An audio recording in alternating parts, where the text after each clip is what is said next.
Welcome to the Sarah Finkelstein Show, where the next 10 minutes can change your life. Also on Spotify, SoundCloud, and iHeartRadio. Here's Sarah. Hi, the cost of living adjustment for Social Security recipients was just announced for 2023. And can you guess what that number is? It's a big number, and that number is 8.7%.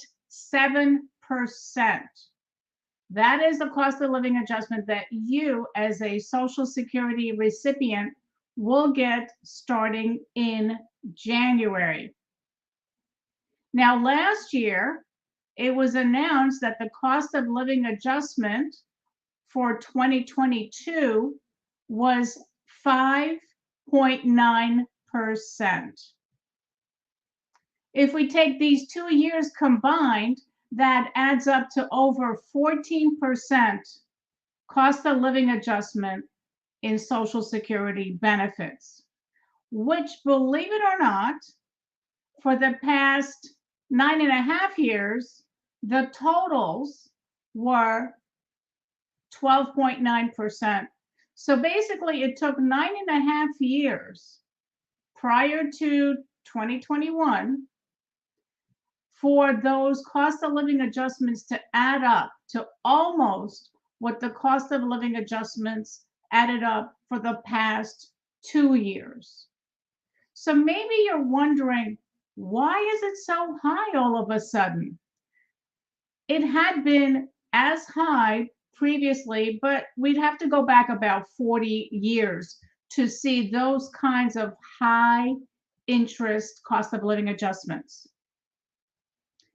So the reason that the cost of living adjustments have been so high, well, it's because of inflation. Inflation has been very, very high the last couple of years. Now, when they say that the inflation rate is roughly 8-9%, I think it's a different number, a much higher number, when you go food shopping. I know when I go food shopping, it seems to me like prices have increased 20 or 25%. Does it not? Maybe in your area, it's not as high, but in my area, it certainly is. I could share with you that when I bought my 3-pound jar of coffee at Costco, it used to be $10. Then it went up within the last 2 years to 13. I think last time it was 15 or 16, and that's huge. That's a huge increase over time. The other thing that you might notice is something called shrinkflation. What the heck is that?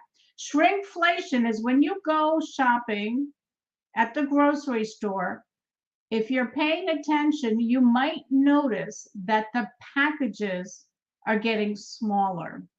For example, where grandma lives, they deliver her food periodically, and they include a can of diet soda.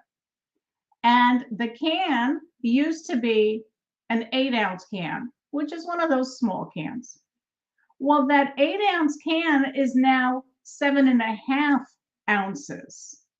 So that is shrinkflation, where you're getting less, but you're paying the same, or maybe even paying more, but you're getting less for your dollars. Now, getting back to the Social Security discussion, did you know that the most that anyone can get in the year 2022 for their PIA, which is primary insurance amount, is $4,194. That recipient in 2023 will end up getting an additional $365 a month, and that bumps them up to $4,559. Now, that is for high wage earners. As I said, that is the highest amount that a person at their full retirement age can get.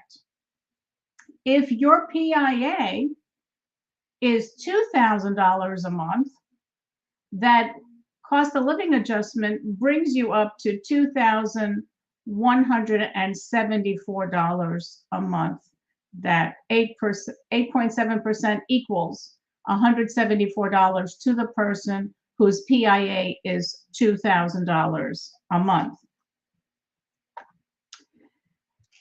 So for those of you who are very fortunate and have earned a lot of money, I'll just say 100,000 or more. If you're used to earning $100,000 or more, and your PIA is that number, that highest number of 4,100, let's just call it $4,200 a month this year. How do you bridge the gap between being used to living a lifestyle that's over $100,000 and now we're looking at roughly $50,000, right? That's about half of your pre-retirement income. What do? You've got an income gap there, right? And let's face it, most of us do not have pensions anymore. We have 401k plans, but those are not guaranteed income in retirement unless you've taken some steps to turn that into guaranteed income for the rest of your life. So many of us will be facing an income gap in retirement, while at the same time the prices of everything keeps going up and up and up. And that means that your dollars are buying less and less products and services. So there are strategies that we could utilize to make sure that we could bridge the gap and fill in that income gap scenario so that we don't have to downsize. We don't have to sell our home, buy something smaller, something less costly. We can maintain our standard of living. And let's face it, don't we all want to maintain our standard of living or even increase our standard of living as opposed to decreasing it? What strategies are you using to bridge the gap? What strategies are you implementing to protect your nest egg from the devastating costs of long-term care? What strategies are you implementing to make sure that you will have enough income in your retirement years so you can enjoy the fruits of your labor? Let's face it, we all work for decades, 20, 30, 40 years before we reach our retirement. And we work hard and save along the way because we want to enjoy our retirement years. We want to enjoy the fruits of our labor. And did you know that you could actually run out of money, but not run out of income? Remember, Social Security, once you turn it on, is guaranteed income for the rest of your life. What other strategies are you implementing to have guaranteed income for the rest of your life, in addition to your Social Security? Do you know that the people who are happiest in retirement are the ones who do not have to worry about money and paying their bills? They are the ones that have multiple streams of income that is guaranteed to last them for the rest of their life. Are you taking advantage of these strategies? I certainly hope that you are. For every challenge, there is a solution or two or three. So I want to talk to you briefly about the different phases of retirement planning, and Social Security is a very important piece of your retirement planning. You can elect your Social Security early at age 62, that's the earliest, or you could delay your Social Security benefits up to age 70. And of course, the longer you wait, the more that you will get. But there are different phases in retirement. The accumulation phase is when we're working, where we have group health insurance at work, where we're saving money for our future. But once we reach retirement, then we are in what's called the distribution phase, where we need to start taking money from our savings to make up for that lost paycheck, and where we also need to pay for our health care because we no longer have that group health insurance at work. So at being in this retirement planning arena, which covers many different aspects, including Medicare, and Medicare is governed by the Social Security Administration. And recently I wrote a book about Medicare. Straight to the point, finally an easy Medicare education for boomers and seniors. And if you want this book, I could email it to you. I can send you the ebook version. Just text me and I'll be happy to do that to you. Because remember, knowledge is power. But power, true power, is when you implement what you learn for your own benefit. So remember, the cost of living adjustment has been just released for 2023. It is 8.7%, very, very high number.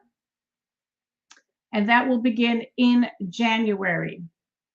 What are you doing about your income gap? And I would like to offer you also a free report.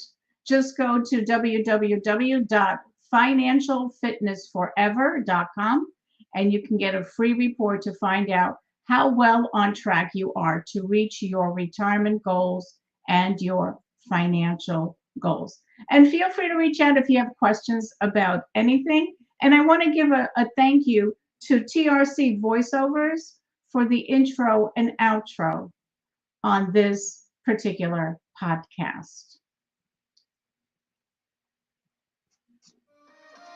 Knowledge is power, but only when you implement what you've learned to your own benefit. Tune in next time for even more powerful tips on the Sarah Finkelstein Show.